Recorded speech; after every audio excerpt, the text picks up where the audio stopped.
Hello everybody, welcome back to the Ludomancer's Vault. Hida Oushi has joined me today. She'd like to welcome you to this Clan War oriented video where we're going to talk about the Daimyo Edition, the second edition of the Clan War rules. Hida Oushi wants you to know that she's got your Warhammer right here. And as funny as that is, I guess it didn't age too well because we know Warhammer's still around. But that's okay, because we still love Clan War. It was a great game and a great idea, and I'm still playing it today with friends of mine. So I'm going to take the opportunity to fill in a little bit of a gap on the internet to provide some Clan War content. So let's talk about, for a few minutes, what Clan War is.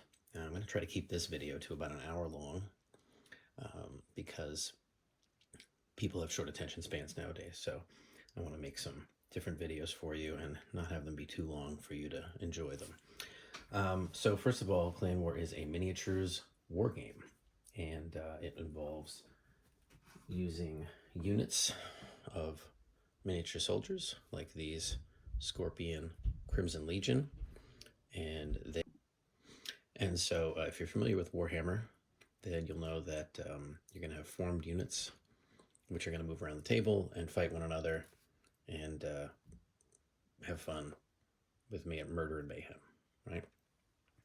And so these units are often led by personalities, and this game takes place during the Clan War era of the Legend of the Five Rings universe, I guess you could call it. Legend of the Five Rings, I believe, started out as a role-playing game and collectible card game. I don't know which one came first.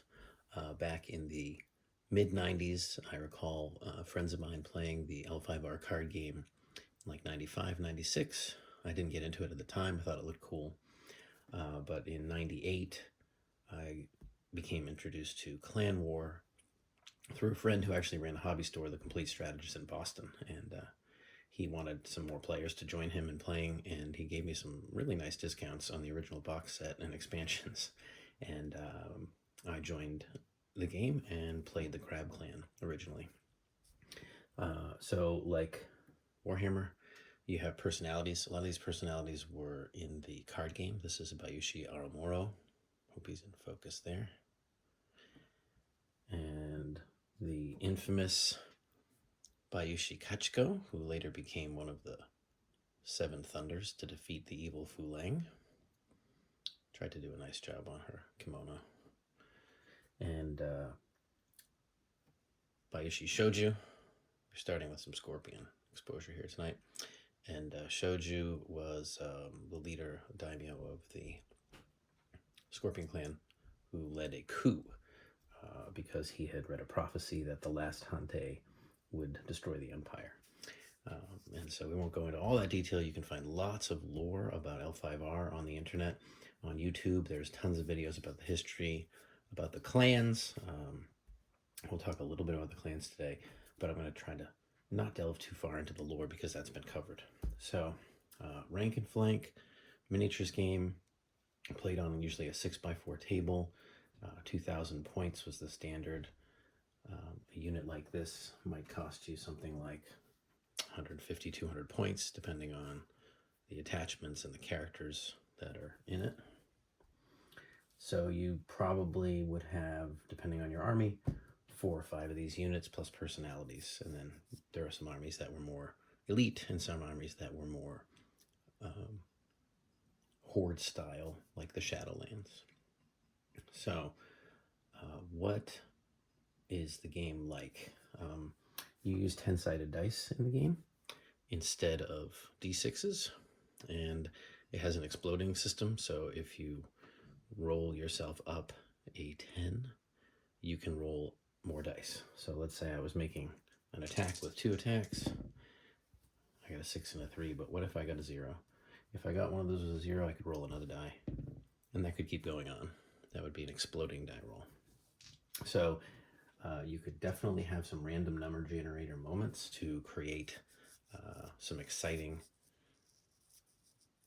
points where things exceeded your expectations. And that's the basic system. You would measure movement in inches, and most of the units have a speed of 4 inches. So that's the basic idea of the game, and then I thought we would just go ahead and dive into the Daimyo Edition book. There are also some expansions that came out for the Daimyo Edition, and just wanted to put those out there as a little teaser. We'll talk about those probably each individually at some point. The game also utilized cards. I have them sleeved up with Hokusai's wave here. You'd have these tactics cards.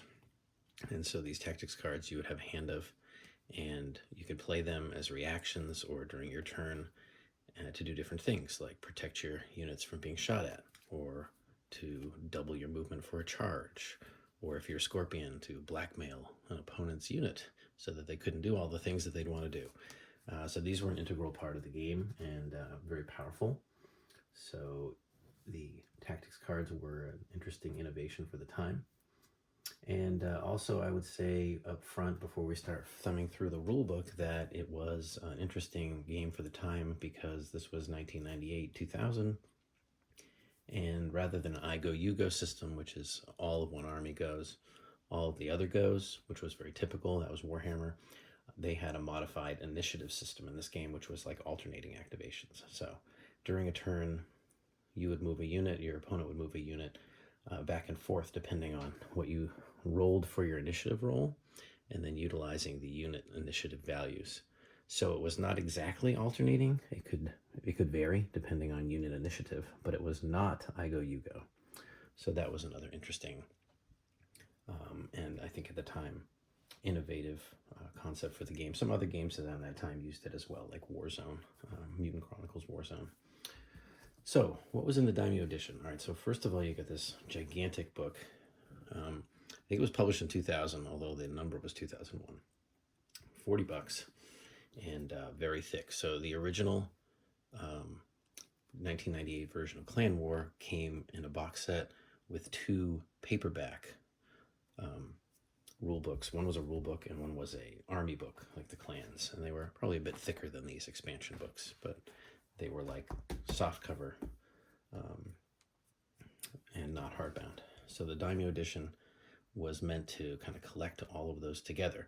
And the reason was that they had put out the different rules for the different clans in each of the clan expansion boxes. So the Crab Clan box came with miniatures and a Crab Clan army book, which had lore and rules for the Crab Clan, but also would introduce new rules that would be applicable across the different armies. So I think in retrospect, they realized that wasn't a great way to roll out game-wide rules because it was sort of forcing people to buy expansions for armies they didn't want to play. So when Daimyo Edition came out, they put everything together. So this has all the rules, it has all the army lists, and it has all the cards that you would need for the game. So even to this day, you could print out the cards if you don't happen to have the actual physical cards that were printed up, which are now kind of hard to find. So you can either photocopy them out of here, or I'm going to put a link in the video for the L5R Clan War Facebook group. And we have a lot of files there that you can use. So the Daimyo Edition has everything inside it that you would need. Unfortunately, it's kind of a big, thick, heavy book. Not too easy to carry around. And I think I showed you in the unboxing that I did of the basic rulebook that came in the Daimyo box set that you had a much more portable version. So yeah, this is a 2000 copyright, even though it has a stock number 2001. You'll see here in the credits, there's basically one person, Ken Carpenter, who wrote the rules. I'm not aware that he wrote any other rules for miniatures war games or worked for any other company in the miniatures gaming field. So it's interesting because this is definitely his baby. And one of the things that we'll talk about is that this probably could have used some serious editorial control, which I think it didn't get. There are some names of people that you might recognize that were involved. Brian Snoddy one of the people that was involved. Matt Wilson did some of the artwork. Some of the authors like Rhys Osby's been a lot of L5R work. John Wick, I don't think that's the same one as that was in the movie. And if you go down into the playtesting, you'll see one name there. This is the guy who got me into the game, Pete Orfanos. So this is all his fault. If you don't like this content, you can blame him. And now we get the table of contents. So basically, the game happens in phases, and the table of contents here is going to tell you, so what are the bases of the game, what are the basic mechanics, and then how do you win the game, and the game elements. So this is an interesting design choice, right, from a modern perspective. They tell you kind of what's the game about, and then they're like, let's just dive right into like some really in-depth technical rules. So yeah, your bases, okay, fine, but formations, you have a lot of formations, and there's a lot of rules in here. We get into line of sight, and then maneuvers and movement, and then with those, there's a whole bunch of maneuvers, and some of them are pretty complicated. After we get to maneuvers, they have a morale section, which is interesting because we don't deal with morale in the game until we have had some combat, right? But here it is. So they put morale there. Then we've got tactical cards. How do you use them? Terrain. What kind of impact does that have? What is unit and army leadership and personalities? How do they work? Leadership packages, which is basically like your kind of unit leader upgrade. It's an anonymous personality. Army general, commanders, etc. Victory points. It's kind of interesting because you've got Rhodes victory up here, and then you got victory points down here, spread out over 2 locations. Okay, now we get to the turn sequence. So we did morale before we got to the turn sequence. So how does the turn sequence work? So the way the turn sequence works is you've got an initiative phase. First of all, somebody's going to have the Hand of Fate. So one person's basically got the tiebreaker for initiatives. And if anything's going to happen simultaneously, that person chooses which one's going to happen first. So after, in the initiative phase, though, we're going to roll the dice, and for every unit, we're going to go ahead and roll our initiative and then modify it based on the modifiers from the unit leader and anything else that would apply. And so every unit's going to get a die on the table and have an initiative value.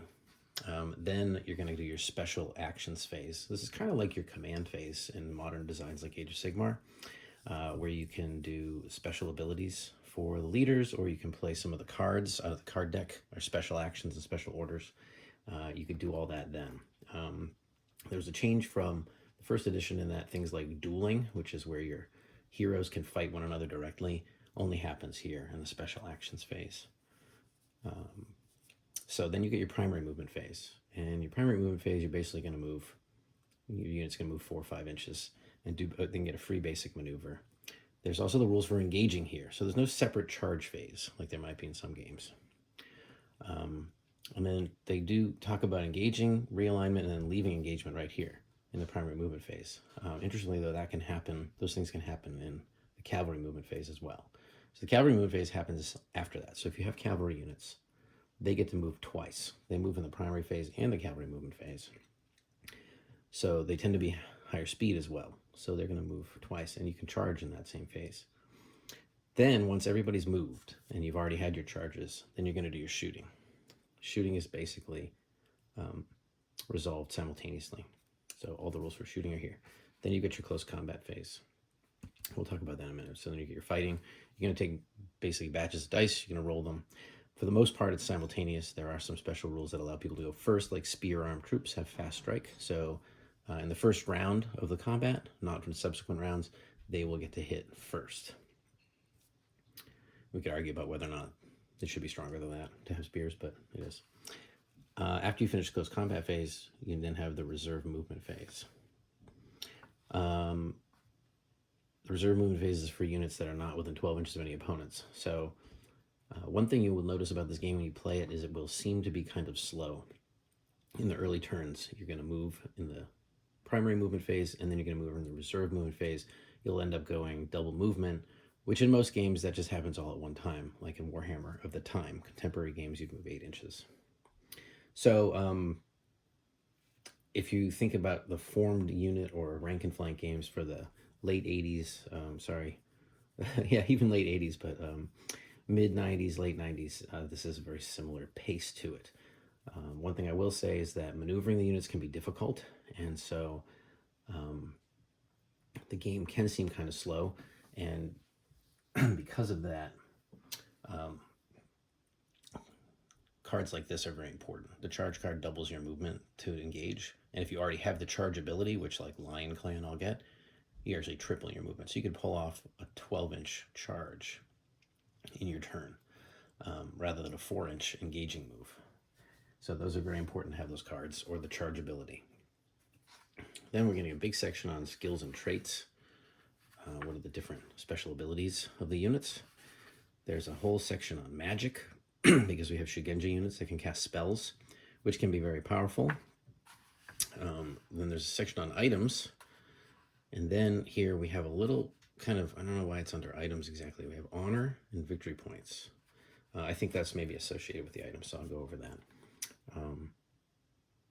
But honor is a part of the game as well, which comes straight out of the card game, which was one of the victory conditions in the card game, is you could, if you got to a certain level of honor, you could win the game. If you dropped below a certain level of honor, I think it was 0, you lost the game. In this one, it doesn't do that, but it causes morale problems or bonuses, depending on how you've done. There's a lot of special rules. Here you go. You can see from page 110 to page 149. So it's about 50 pages of special rules, all different kinds. Flying. Oh, there's the honor rules for everything. I think this is honor for items. Honor rules. We have rules for taking hostages, and then for some of the different units, and then the forces. So overall, the rules are 110 pages, and then the force lists start at page 150. So what do we have here? We have crab, crane, dragon, lion, naga, phoenix, scorpion, shadowlands, Taturi, unaligned, which is a neutral, unicorn, and Yoritomo. So if you don't know too much about the clans, again, I'm not going to dive into it. There's a lot of lore on the internet, on YouTube. But basically the great clans of Rokugan are the crab, the crane, the dragon, the lion, the phoenix, and the scorpion, and the unicorn, excuse me. Unicorn fans will be mad at me. And then you have some minor clans associated with them. You've got the Naga, who are not human. Shadowlands are basically your dark evil forces, and they live south of this wall. This came out in 1998, which is roughly the same time as Game of Thrones, so I don't know who invented the wall holding out the monsters idea. In fact, maybe it came from somewhere else, but they both have a wall holding out monsters, and the crab man the wall, kind of like the Night's Watch. And then some other forces that were kind of historical to the time period of the game. Rules on how to build your army, scenario size, army size. You can take alliances, building your tactical deck. And then there's appendices. So there was optional rules on creating personalities. I never met anyone who did that, but you could do that. Tactical card reference list. So every tactical card is in here. There's a pretty decent index, and then some roster sheets. So that's the table of contents. This is an overview of what's contained in the book. So getting down into some of the details here, let me just talk about more of the physical aspects. So again, you saw the 10-sided dice. This is one of the dragon models, which I haven't painted yet, the Earth Dragon. And then in the first edition of the game, anyway, this is what a fresh blister would have looked like. This is Scorpion Clan blister, $8 for 2 models there. Most of the blisters were $12 at the time. This is a crab personalities. It comes with Hida Amuro and Hidatsuru, who's a cavalry leader. So this is what you would have seen in the store back in the late 90s, early 2000s, if you were a Clan War player. So going through. There's a lot of nice artwork if you like samurai and samurai armor. Really cool artwork. One thing to remember, and I'm not going to dive into this issue either, but is that Rokugan is not Japan. It is Japanese inspired. And there's also other parts of Asian mythology and or history that inform the lore of the different factions, like the unicorn, are a very Mongol influenced idea. So it's not meant to be a real replication of Japanese culture. It's more of an approximation and a fantasy version of that. So I would say don't take it too seriously. All right, so what is Clan War? Game terms. There's some important definitions up here. Some of these things, again, are not organized as well as I'd like. For example, like, knowing how a broken unit is treated would be really useful. This is just kind of like a short description of it. The actual rule for broken is later, but I guess they're just trying to give you the game terms. Then we get to the unit profiles, right? So the unit profiles, interestingly enough, they chose the Fire Dragon, which is kind of a weird unit. The unit profiles might look a little bit complex at first, but they're actually pretty easy, I would say.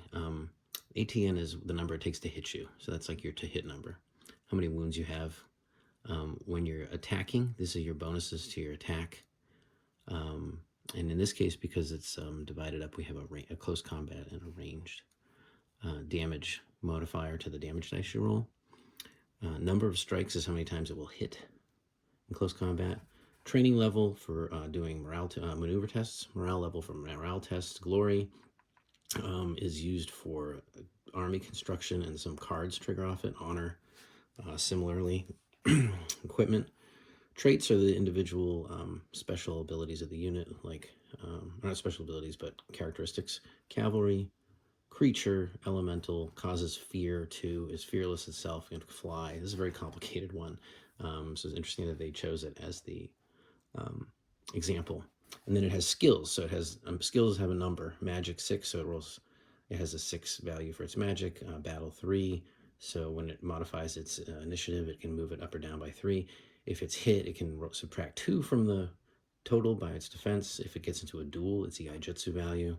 And it has the charge ability, which allows it to double its movement to attack, which is great. Down here, you've got Kiso, which are kind of inherent abilities that are always on.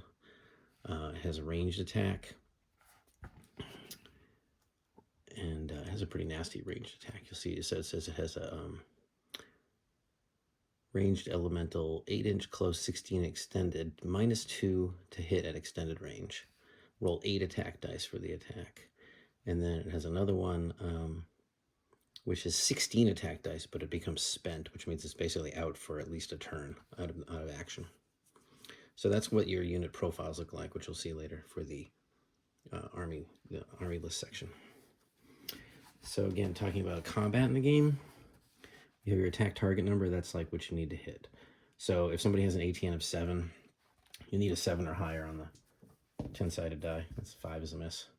You're going to have modifiers, like your attack modifier +3. So if a fire dragon is fighting another fire dragon, it's going to need a 4. You're going to add 3 to the roll. That's a 10. So I'd get an add roll there. Exploding dice, and 8 + 4 would be 12. So that would be 2 hits on another fire dragon, if you follow me. All right. We talked through what the other things were for the most part. And skills, Kiso, inherent abilities that are always on. Innates are kind of spell-like effects. Those are interesting. This describes using the dice. Again, higher is better. 10s explode. Natural 1s fail. Somebody did not proofread because they've got the apostrophe S. It's annoying. It's no apostrophe.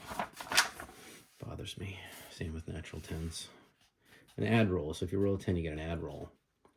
When you're rolling to hit, it's going to be the same as your regular add roll. So if you have a +2 to hit, for example, and you get a roll of 10, you get to roll another attack dice, you'll get to add the +2 to that. For damage dice, it's different. You don't get the modifier to the add roll and the damage dice. They just still explode, though.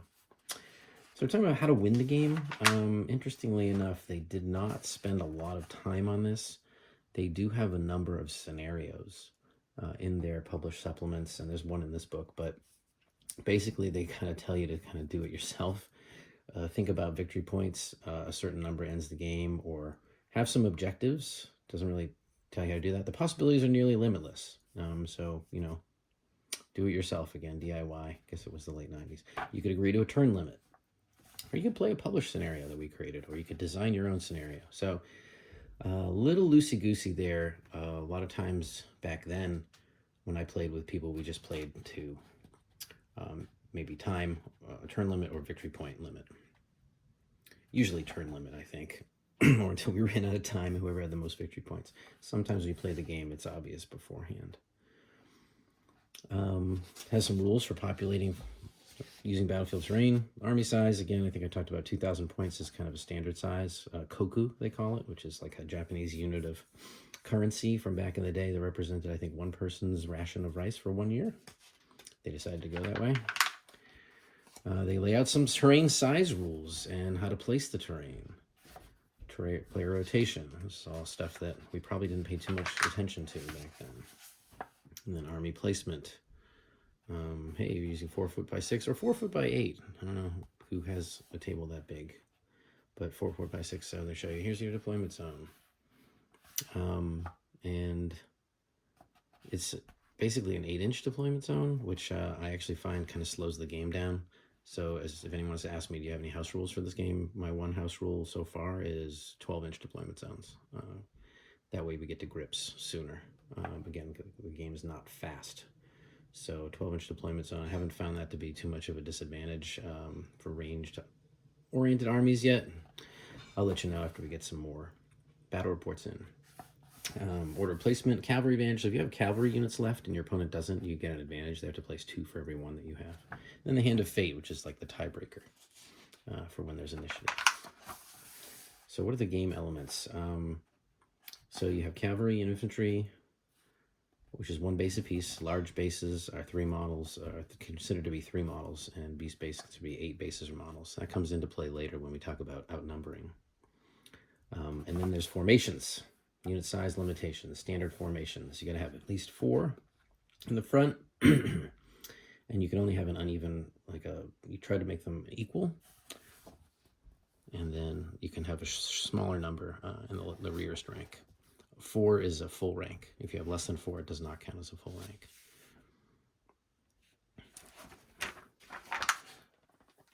There are some mixed formation examples, so when you have a big leader like Hida Kasada, there's a lot of rules here. Unformed is an important rule. A formed unit can be disrupted, basically, and if they become unformed, it's not good for them. There's a whole bunch of things that happen to them, but they get -1 to all rolls. They can't use their rank advantages. They can't be targeted with effects that provide positive combat modifiers. It's bad. So you don't want to be unformed. Then there's special formations. Here's one you're going to see a lot if you play. Archer's Row allows the 2nd rank of a ranged unit to fire if they have 12 or more models. I kept getting that wrong when we first played. I had 10 units of 10 archers going into Archer's Row. It's not allowed. Okay, there's some strange stuff like blocks formation, columns. You get a horse archer column, which is, I think, really cool. I've played with that. They run around, they snake around, and they can shoot. And they can only shoot in one direction because in Japanese archery, you'd fire on one side with your bow.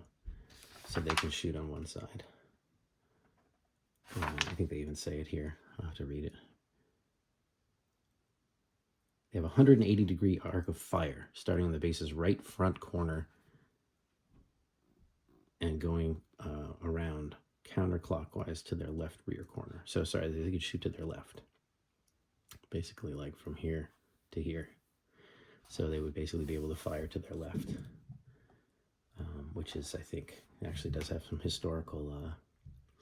that has some historical justification based on Japanese horse archery. Query whether the unicorn should be bound by that, but that's the rule. There's skirmish formations, ranged attacks for skirmish formations. Line of sight is defined here. You can see like a fire arc, 180 degrees for skirmishers, 90 degrees for formed. So the line of sight arcs can be important if somebody's over here. You can't charge them, for example, or shoot them. So when you're moving, you have to make maneuvers if you want to do stuff that isn't just going straight forward. And that causes a maneuver test. So you use your maneuver value plus any modifiers. You roll a die to see if you can make it. If you're in combat, it becomes harder. You get a contested maneuver where the other side opposes you. And those are generally difficult to pull off. So they go through a maneuver list here all of a sudden. And this is very intense. We're going to flip through it. So there's things like breaking away, contracting, expanding, special things like Haruma withdrawal, which is a full speed backup, which can be very useful, difficult to do. What happens if you move through another unit? It's very bad. Oblique movement, a famous Lion Clan specialty. Overrun attacks that cavalry can do. Retreating in good order. Turning around, turning left to right. So a simple action, in the movement phase, you get one free simple maneuver. But complex maneuvers always require a maneuver test. Unless it says in the rules you don't. All right, then you get the morale rules. So morale is really big in this game. You get a morale trigger when you take casualties. If it's 25% of your original numeric strength, that's a casualty. If it's 25% of your current strength of the turn, that's a check. And then what they are is they're done in a cumulative fashion. So let's say I took 25% of my numeric strength. At that point, I take a trigger, and that only happens once per battle. But then let's say I also took 25% of my current strength during close combat, and I caused fewer wounds than received. Now I'd have 2 triggers. And any triggers beyond the first becomes a negative modifier for your morale. You've got to roll your morale value or above. If you fail, and there's a whole bunch of other triggers, and these are in the summary sheet, which is useful. If you fail, then you will become broken, which is very bad. And if you're already broken and you fail a morale check, you become routed, which is basically out of the game. Although this is a 90s design, so you don't remove these units from the board when that happens, they run to the table edge, and they're only taken off when they get there. Okay, they talk about the tactical cards. The tactical cards you have in your hand, you start with 3, and you can draw more as the game goes on. And so, for example, this one, focus, is a special action, is a dual reaction. You can use that to get more dice. But you can also use these cards, so then there's blackmail, you can play that on a character. Charge, you can play that when you're in movement phase. They put it nice in the bold at the top when you can use it to get double movement. The other thing, though, is that these cards, if you don't want to do this, you can use these focus values. You can use them for initiative, for attack, and for defense. And what that does is you can basically say, okay, if I cause X amount of damage and I wanted to cause more, I'm going to play this focus card and I cause 5 more. And we'll talk about damage in a minute, but that's what the cards do, basically. You do have a hand limit of 5 cards. To get around that, you can attach cards to your characters. So when you go into terrain effects, terrain in this game is very constricting. Most of it will cut your movement in half. The worst part of the terrain, if you're on a road, you get 1 inch extra movement. That's a nice one. But I think the worst part is these linear obstacles. You may cross a unit may cross a linear obstacle less than 1 inch in depth, but must pay 2 inches, full 2 inches of movement for each rank that crosses the obstacle. So if you get a 4 rank unit and you go across a linear obstacle, your 4 inches of movement is only going to get 2 ranks across. You're going to have half the unit across the wall. It's going to take you 2 turns to get across a wall. So this is what I mean, where the game can be difficult for movement. Some other rules for terrain. Unit army leadership. Generally speaking, your unit's going to be led by a personality, right? Like a big tough guy, like Aramoto, okay?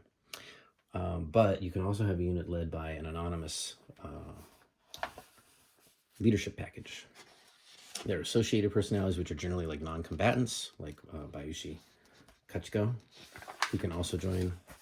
And then leadership packages, basically you have 3 levels, depending on the army, but it's usually Gunso, which is, Nikitai, Corporal, Gunso, Sergeant, and Chui, which is Lieutenant. And then apparently there's also Taisa in Toturi Army. I didn't know that. But depending on what your leadership level is, that determines how big your unit can be. So it's your leadership times 10. So if you don't have a unit leader, the maximum size of a unit is 10. One of your leaders has to be your general. And your general gets to use their initiative score to help other units across the table. There's a bunch of rules here for glory and honor, dishonoring. If somebody's killed, the second in command can assume leadership, etc. Now, here's an important section, unit conditions. Ready is a unit that can do whatever you want it to do. So there's the ready condition. Broken is bad. Your unit is broken. They have -2 to all morale rules. They can't use their abilities. They are really hosed. So you want to, if they're in combat, they're going to run away. And if you're really lucky, they'll get a chance to come back. But they're in bad shape. And then routed is basically dead. Spent is where you have a special ability often, and it's going to cost you basically a turn at least. You have to spend a full turn in the spent state, so depending on when you go into it, you get back out of the spent condition in the special orders phase. So say I went spent in my range attack phase, I wouldn't become unspent until the following special orders phase after my next turn. It'll take 2 turns to get there. So victory points are interesting. Victory points are scored for every 100 points of your unit cost, rounded up.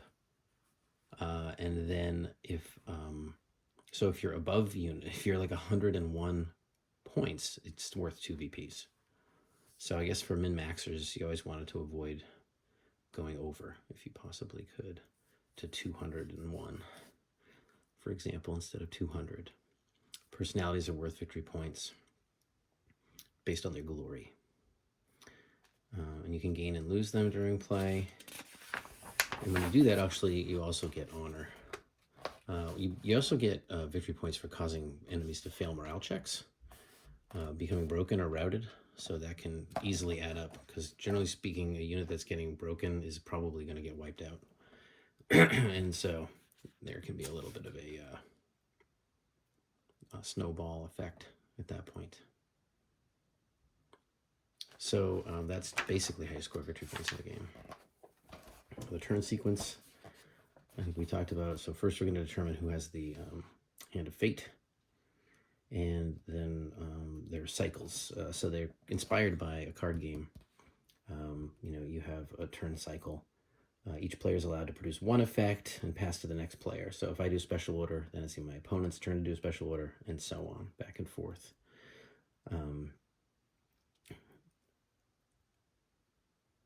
We also have different player actions that you can do, like the Kisos and special abilities, etc. Okay, and then just a little bit of, what happens if you come into a weird situation. There's some explanation for that. Turn sequence again. So initiative phase. We're going to roll for every one of our units and get their modified initiative score.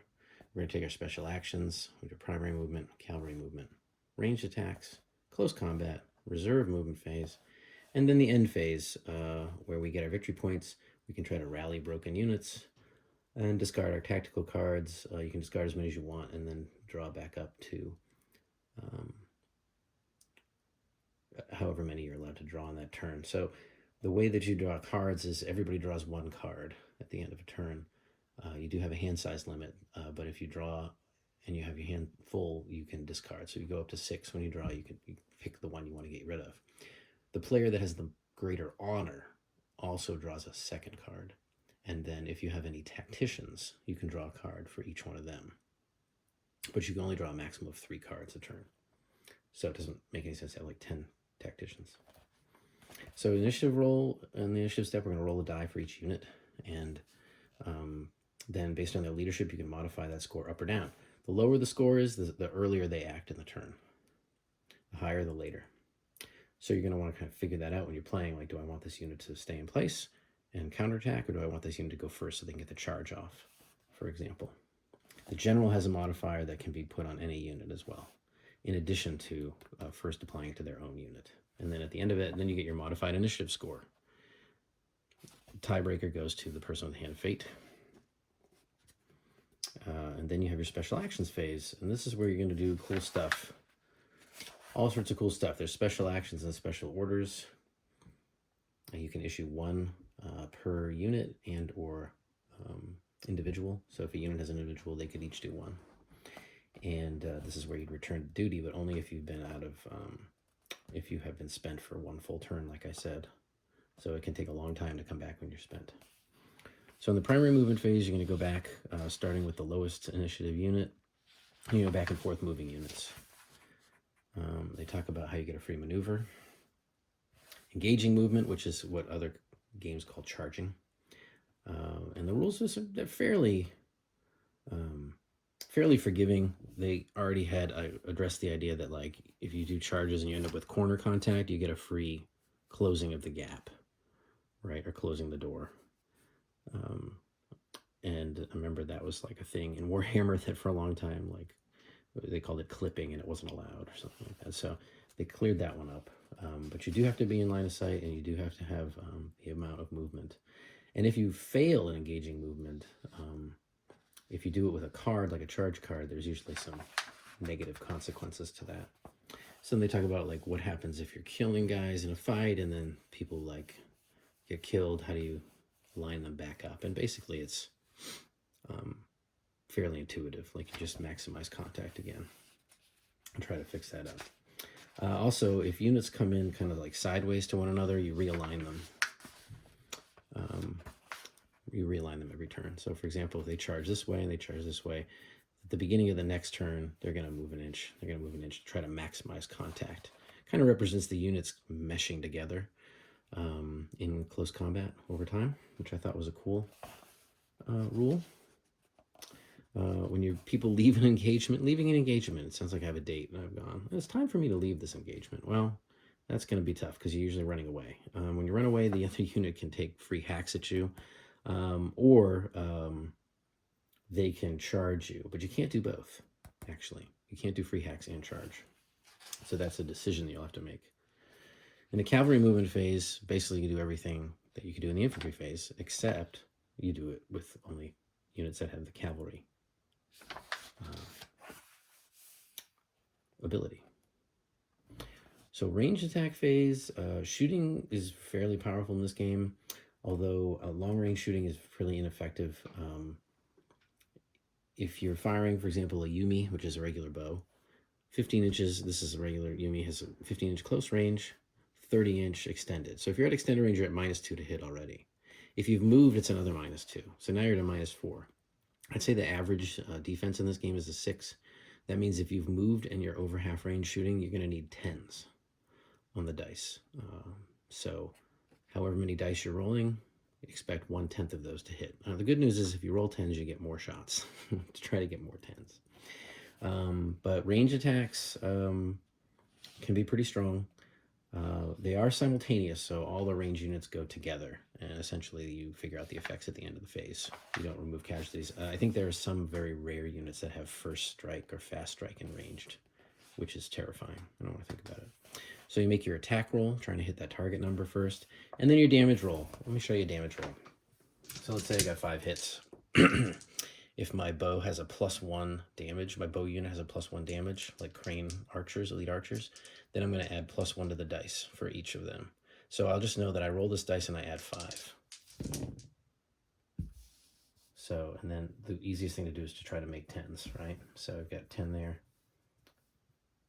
So that's 19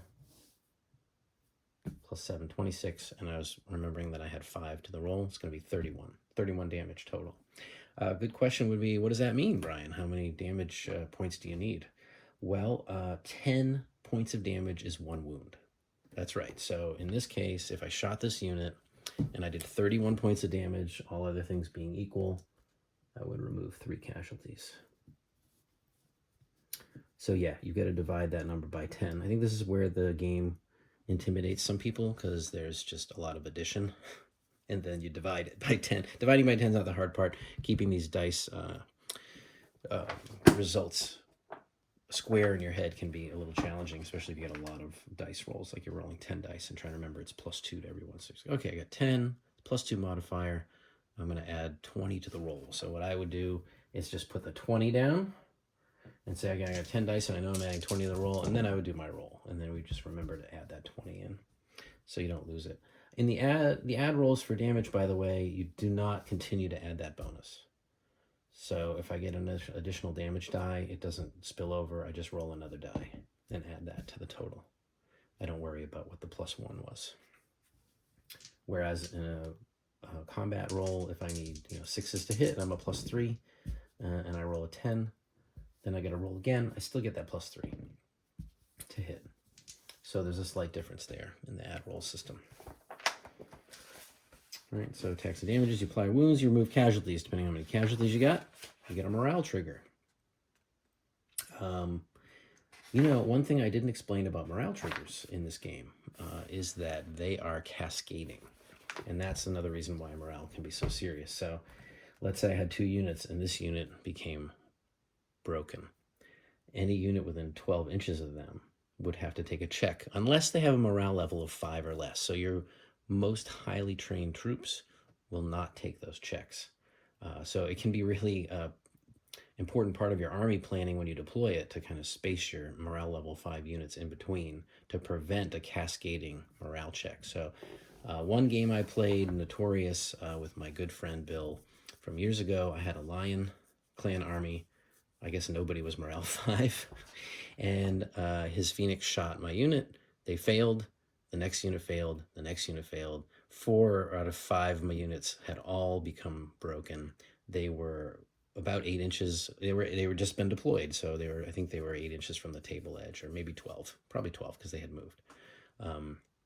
They were done. That game was over. So cascading morale, we re-racked. He's like, let's try again. You won.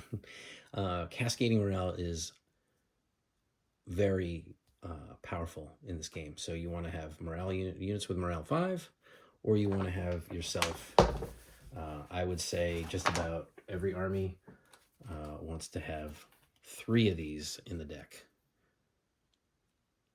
Brian, you didn't tell us how many cards we have in the deck. It's a 30-card deck of tactics cards. There are 100 cards to choose from. Not every clan has access to every card. For example, Blackmail, pretty much Scorpion have access to that. But in general, the cards are all of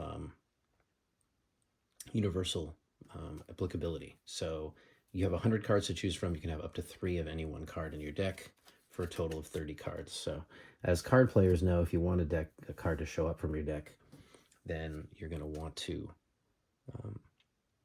put as many of them in the deck as you possibly can. Okay, so we talked about shooting and damage. Close combat phase. So when you have close combat going on, you've got 2 units in contact and they're going to fight. It generally doesn't matter the order in which you resolve the close combats in a turn. At the end of the turn, everybody will take their morale checks, or at the end of the close combat phase, everyone will take their morale checks. So I don't think I mentioned that before, but probably one of the reasons they put the morale rules separate from everything else way back in the index, or the table of contents, is that, where was that?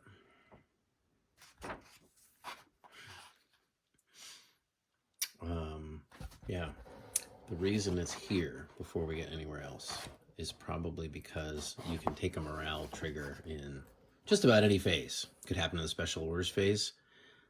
It could happen in the shooting range attack. It could happen in the close combat phase.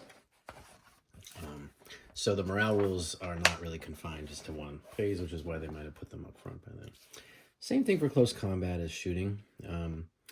Each side's gonna make attack rolls. They're typically simultaneous for the units that are involved. So it doesn't matter who rolls their dice first. There are some exceptions, like spears. They get to strike first. You make the same attack roll, the same damage roll. You apply wounds and remove casualties. And then once you're done, you're going to figure out who has morale checks. And it could be both, could be none. It doesn't matter per se who scored more casualties against the other, like in, say, Warhammer, where you, like, let's say I won by 3, then I get +3 of the result, and we determine who won the combat, and only the loser would test morale. In this case, you're going to test morale based on that triggers list, and that includes casualties. So even if you cause more casualties than your opponent, but you took a bunch anyway, you could be hitting a trigger. Both sides could theoretically break in the same turn. There are rules for flanking. Being flanked is terrible. It's sort of a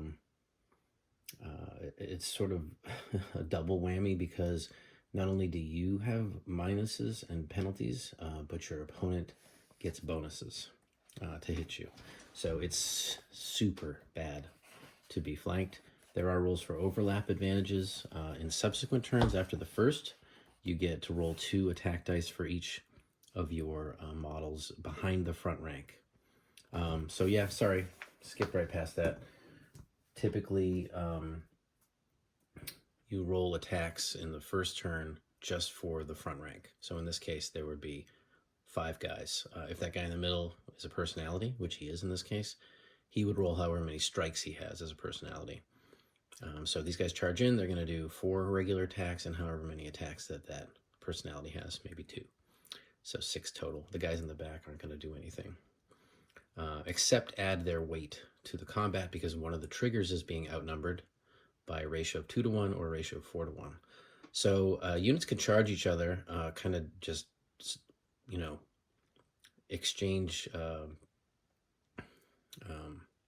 pillow hits and then not cause any damage. But if one of them outnumbers the other one by 2 to 1 or 4 to 1, it could still cause a morale check for the opponent based on the weight of numbers. So, but in the subsequent phases, these guys have 3 extra ranks of 4 models apiece, at least. You have to have 4 models to make a rank. That counts. They would get 6 additional attacks. If they're hit in the flank, they don't get any of that. So don't get hit in the flank. It's really bad. All right, it's basically close combat. The reserve movement phase at the end of the turn, again, if you're not within 12 inches, you can make an extra movement if you're not within 12 inches of enemy. Doesn't count for broken, routing, spent, or unformed units. So they actually don't hightail it off the table in the reserve movement phase, only during the primary movement phase.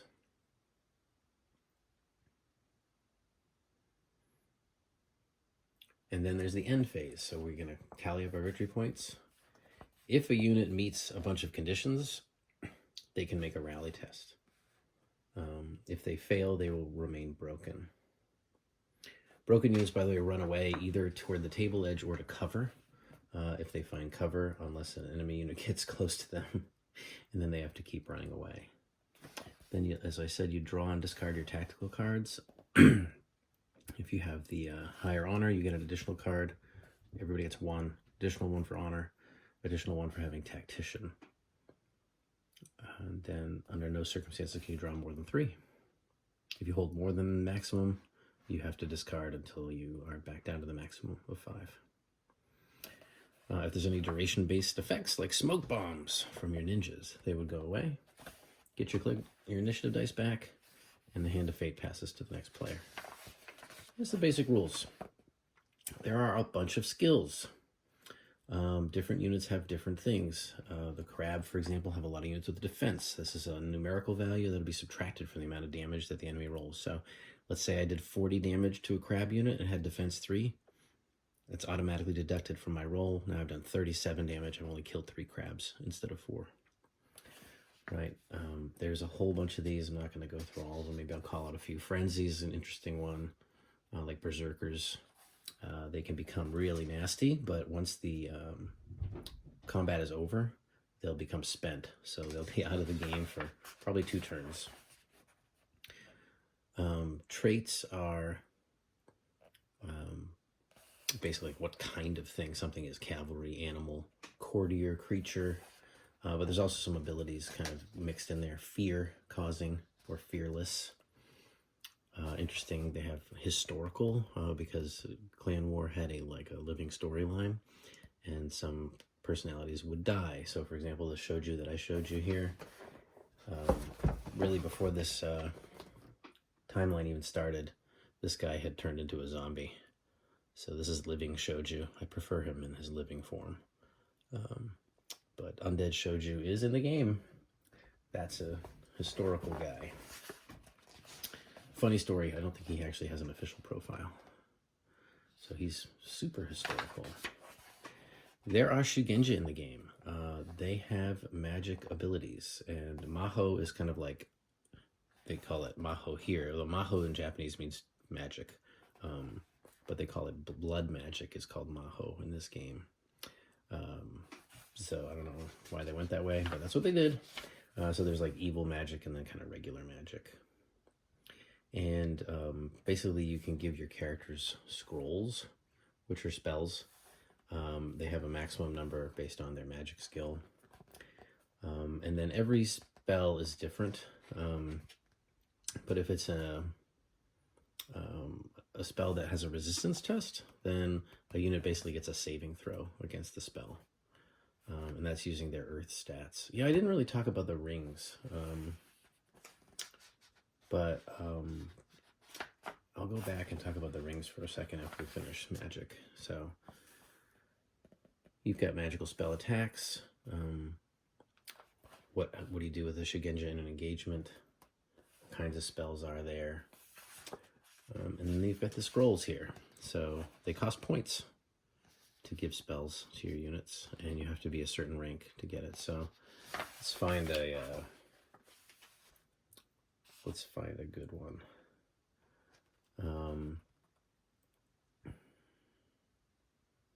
This is kind of a good one. There's a lot of text here, but stagnant air, basically you can put like a 3x3 template down, and people can't go through it without taking a resistance test. And so you can kind of block the path of an enemy unit with it. It's a rank 3, it's an air spell. You can place it down within 18 inches in LOS. It costs 25. So if it doesn't say LOS, you don't need OLS. If it says LOS, you need LOS. Here's like kind of a simpler one, Jade Strike. You can target an enemy unit contains one or more tainted models. So the Shadowlands, you can blast the Shadowlands guys with this. You roll 5 attack dice at +2/+2 and just blast them.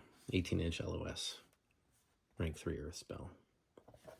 So your spellcasters can buff your units. They can protect their units. They can do shooting attacks. They have all different kinds of abilities. So they're pretty expensive. I typically see like 1 or 2 Shugenja.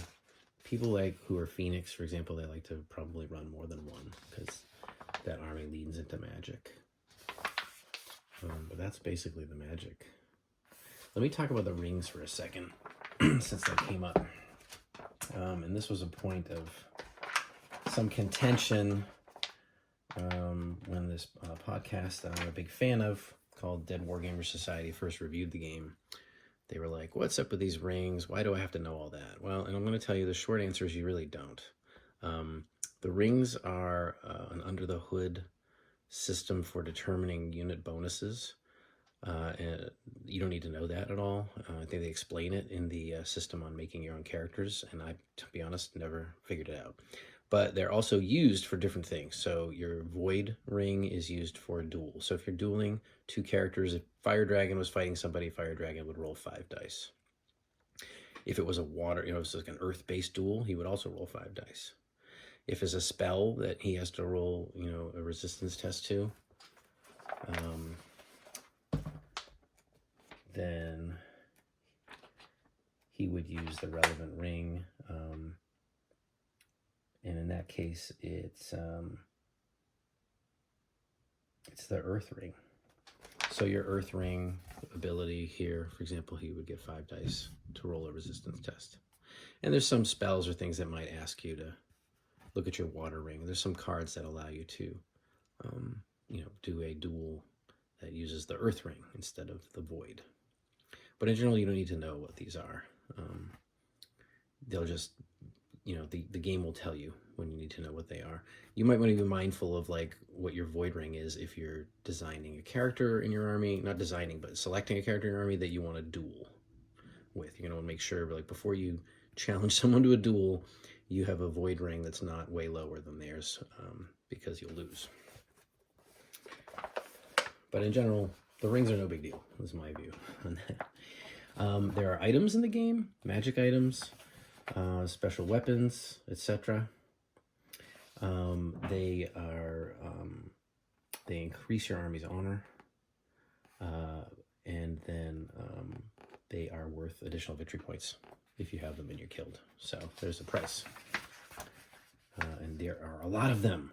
You're gonna say, Brian, which one should I take? And I'm going to tell you, you're going to want the Fan of Command. Because after the battle skill, and this gives you Tactician 1. And if they already have Tactician, you get +1. Why do you want Fan of Command? Because you want to draw cards. And especially if you're somebody like Scorpion or Crab with lower honor, you're going to draw 1 card a turn. You're not going to see much of your deck. Fan of Command's good. There's a lot of other good stuff, too. But I'm telling you, Fan of Command is great. I'm not going to say it's a must-have, but I sure like it. There's swords. There's pearls of wisdom. There's the obsidian hand, which Minamoto Hitomi is wearing here. She had her heel turn. She went bad, and Yakamo went good, and has the jade hand here. So there's all kinds of colorful and characterful options.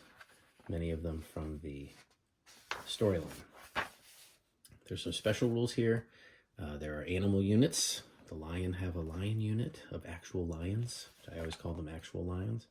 There are command groups. So if you've ever seen a movie set in the Sengoku Jidai period of Japan, there typically is a little command station where the general and their high-ranking advisors and bodyguards deploy.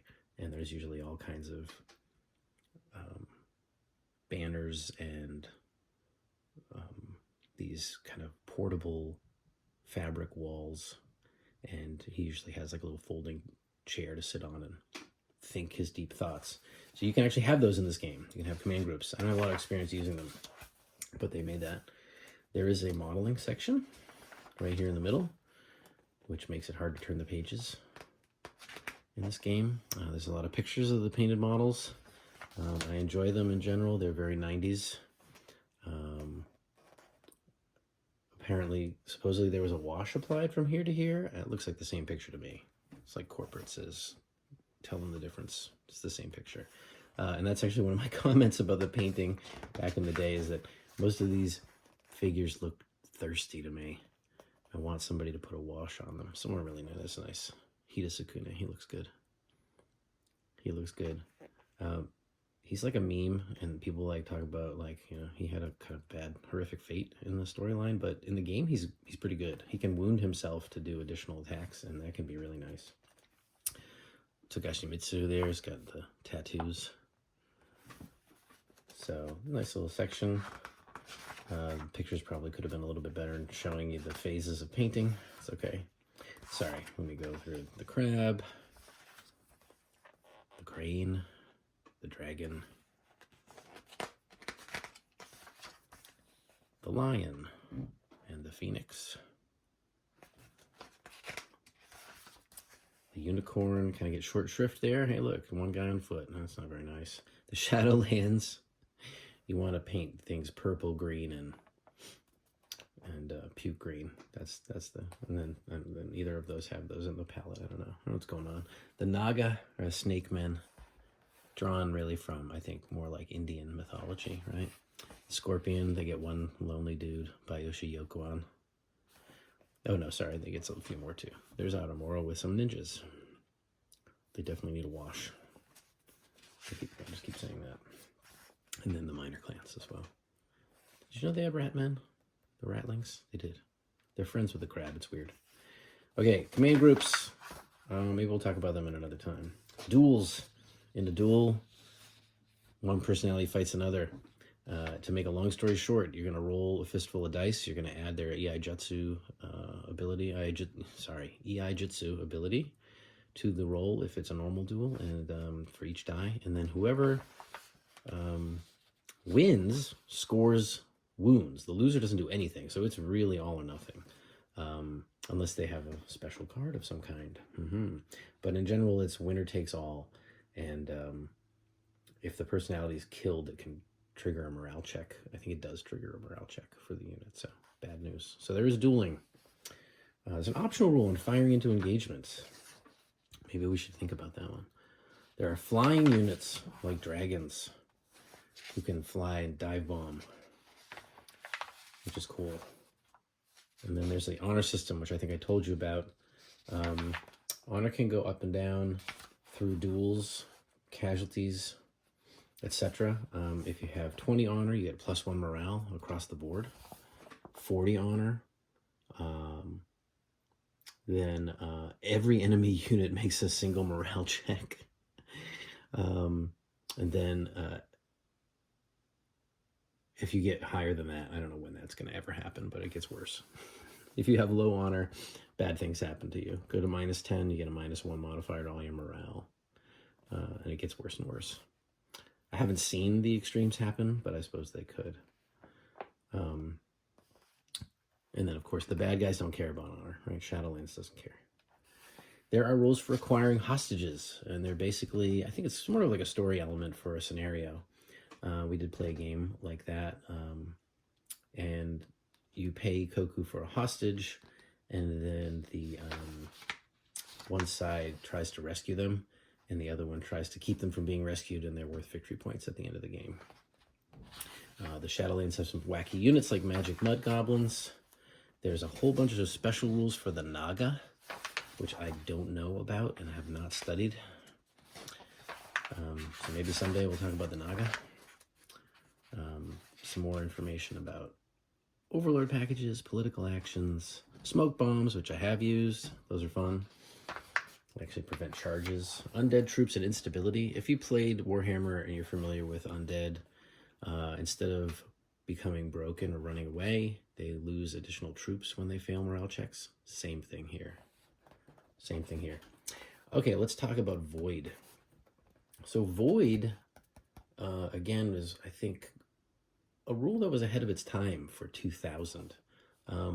Nowadays, there are a lot of rule systems, especially Warhammer 40k, that use command points. Age of Sigmar uses command points to allow your personalities or your units to do special things, to get a reroll, to boost their stats, to use a special command ability. Void does that in this game, and they had that back in 2000. And it can be really important, depending on how much Void you have. It's as a resource, you can spend it to do different things. And so, for example, a personality themselves can gain a +2 modifier to a dice result using a Void. You can give a +1 modifier to a single test for your unit for 1 Void. You can give yourself more dice for dueling. You can boost your attack rolls for a personality. Give yourself an additional +1/+1. That can be really useful. And then ultimately, probably like the ultimate use of this is you can make a reroll if you fail a maneuver, morale, or resistance test for 3 Void. You can make a reroll on that test. That's nice. And also, a little sneaky one here, if a personality is a unit commander and his or her units declared an engaging movement but fell short, the unit may immediately move 1 additional inch toward the target in the engaging movement. So you can get a sneaky 13-inch charge off with that. Very useful. So Void points. Learn them, use them, love them. They make a big difference. You know, those morale checks, like I talked about earlier, the cascading morale, you want to avoid that. Okay, and now we get our stats. And we'll go through this fairly quickly because I'm going to do in-depth review for each army. So your Crab Clan army, Crab is really about defense. They're good fighters. They put out a good amount of damage. Probably not the most. That would be Lion. But they're very resilient. So you've got your Crab personalities. You got your Crab units. They're all here. And they've got all their stat cards here. So in the first edition, they had nice cards for every unit, which were kind of fun to have at the table. Unfortunately, they never made them for the second edition, so you're going to have these, or you can print out your army builder file. They do include the history, the lore for each of the clans here. So we've got the full army list for the Crab. The Crane, they're the high honor faction. They're very good at dueling. They have excellent archery. and they have some powerful courtiers. Get the history of the crane involved here. All their special units. The dragon, these are the kind of mysterious faction. They have a little bit of everything. I've heard it said they're not the best at anything, but they're the second best at everything. I think that's probably about right. They have good fighting, decent defense, good magic. They have some unique units like the tattooed monks who can be customized with tattoos that do different things, like allow them to charge or give them a ranged attack. So the dragon are kind of a cool all-around clan. They're kind of mysterious. Their leader, I don't think this is a spoiler after all this time, their leader is actually a dragon in human form. He can transform into the earth dragon during the game if you would like him to. So dragon are kind of cool. I like them. I like them all, the clans, really. The lion, this is the clan I played back in the day. They will just smash mouth football you. They just come forward. Everybody's got charge. Everybody's got great attack and damage bonuses, and they will smash you to bits if you're not ready for them. But that's basically what they do. They just come forward and smash you to bits. So tricks, you know, the defense, magic, you know, forget it, really. They're gonna come in and kick your butt with pure, unadulterated force. If you like that, the lion are for you, and they can really do some damage. So, the Naga, I don't know too much about. Sneaky, half-snake people. They live in the woods. They're really good at archery. They have a special magic called Pearl Magic of all their own, which is, I guess, by all accounts, better than regular magic. But they're very expensive points-wise. So you're going to have a small army, an elite army of snake people. So I think it's kind of funny. So for like a niche game, the Naga are a niche army. If you want to be super hipster, then get a Naga army.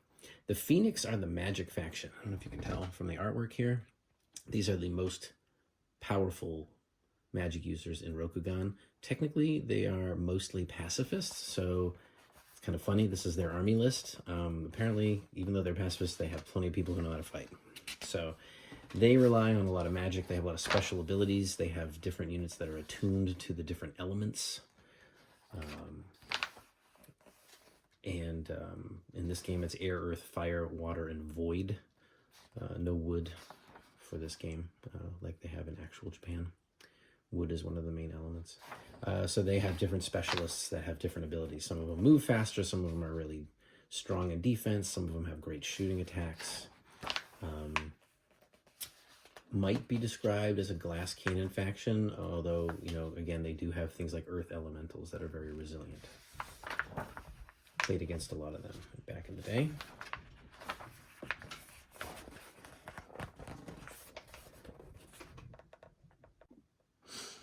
And now we have the Scorpion clan. These guys are interesting. Their claim to fame is that they are really good at subterfuge. They're also good at politics, like the Crane, but in the kind of underhanded and backstabby way. So their field armies are kind of interesting because they don't have a lot of combat power.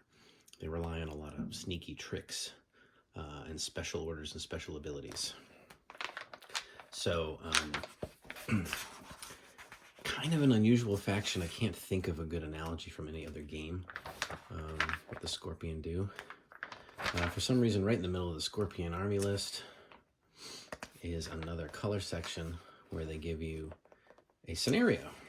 It's called The Night Descends, and it's a battle between some tainted crab. In the storyline, the crab finally gets sick of being the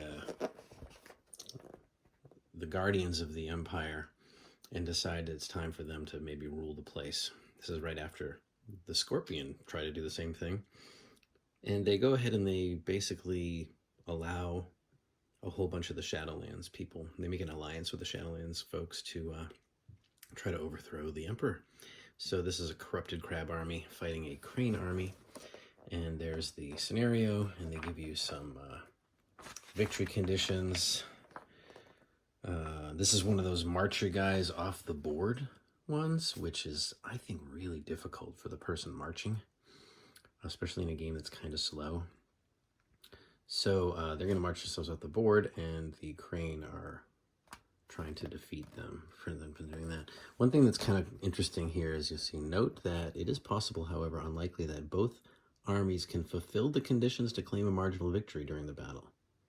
This is intentional, as battles occasionally have no clear victor, despite claims to the contrary. So, if you're going to play these official clan war scenarios, get used to disappointment. You may have a mutual marginal victory. My cat was not amused by that. Guess you can argue about it with your friend. Or play John Campone. Some more color section. Remember I said the crab went bad. There's the evil Oni, Yakumo no Oni, or Oni no Yakumo. This is the secret dragon guy. Togashi Yokuni. He's really a dragon. Don't tell anybody. A bunch of models thirsty for washes. Please, please wash us. So dry. It's like a desert of miniature painting here. They're nicely painted though, I'm sorry. Whoever painted this. And my cat is not happy with me again. Whoever painted these, forgive me for saying that you need washes. So there's some templates, smoke templates, stagnant air, horse archery template, just in case you can't figure it out.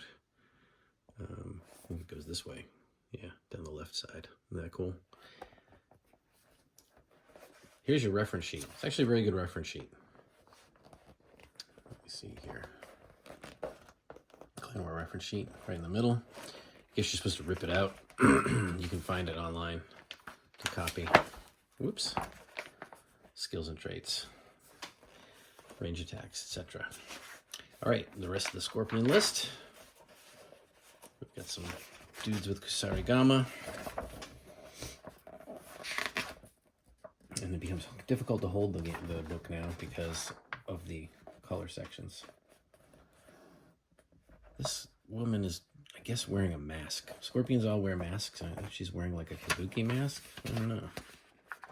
That one always freaks me out. The Shadowlands. Do you like ogres? Do you like undead? Do you like goblins? Do you like evil blood sorcerers? Have I got a faction for you? The Shadowlands are here. There's that undead Bayushi showed you. Poor guy. He's actually, sir, not appearing in this list. He's in the Scorpion list, if you want to run an undead general. I'll do that sometime and make a battle report. You guys can see how he does.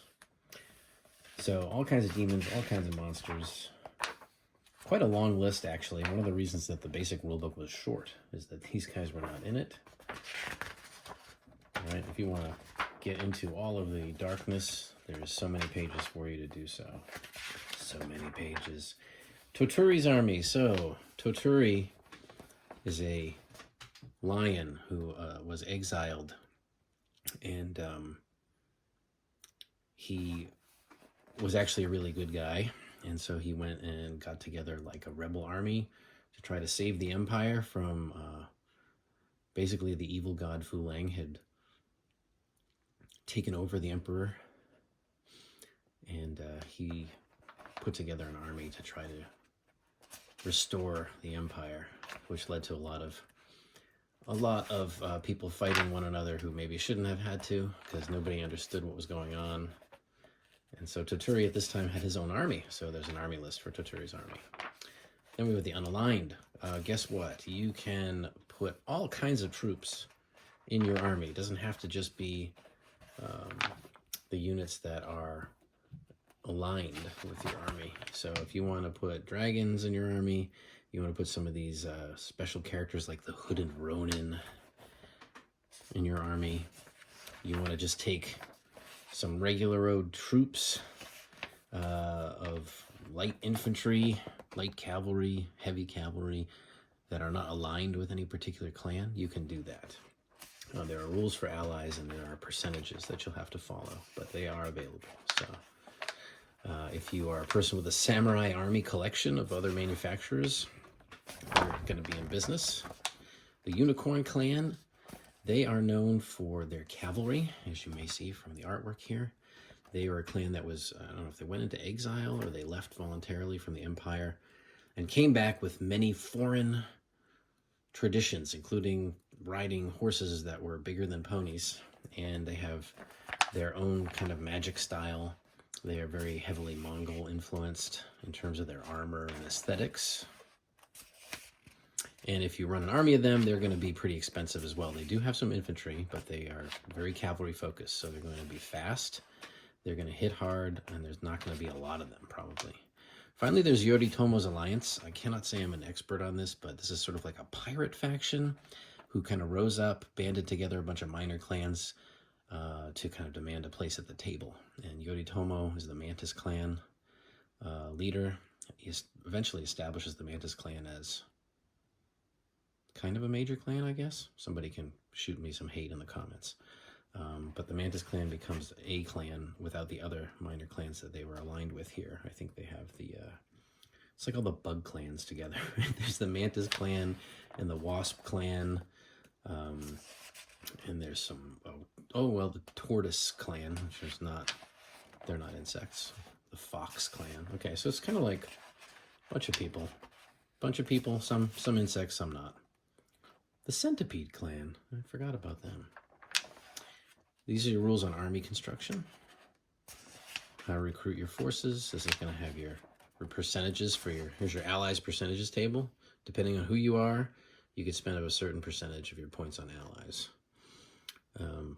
Wow, Crab can take 30% Crane allies. Who knew they got along so well? I didn't. How to build your tactical deck.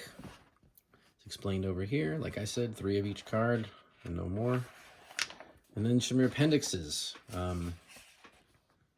You could skip this if you wanted to, but if you're an RPG player or you're just going to have fun with your own campaigns and stuff, or you can make your own characters. They gave you some rules on how to convert your RPG characters. This is where you could go if you want to delve into the arcane realm of what those ring values mean. You can calculate a points cost for them. It's just a nice little, I think it's just a nice little option to have. Not anything anyone has to worry about. All the tactical cards are referenced here. Now this is, I don't know how useful this is. Everything's at very small print, but they're here as a reference. And maybe that was useful before people had access to the actual cards. And then you've got an index, which is pretty good. Not everything is in this index that one might like, but it's here. And then finally, some unit cards if you want to go this way and write things out. Old-fashioned 20th century style. There's a little ad for the Army Builder, if anybody remembers what that is. And in fact, it came with a disc. This is a CD-ROM. You may have heard of those. At the time, it was an advanced form of data storage. And the Army Builder had a platform for building army lists electronically. Clan Wars has files for that. The files are still available online.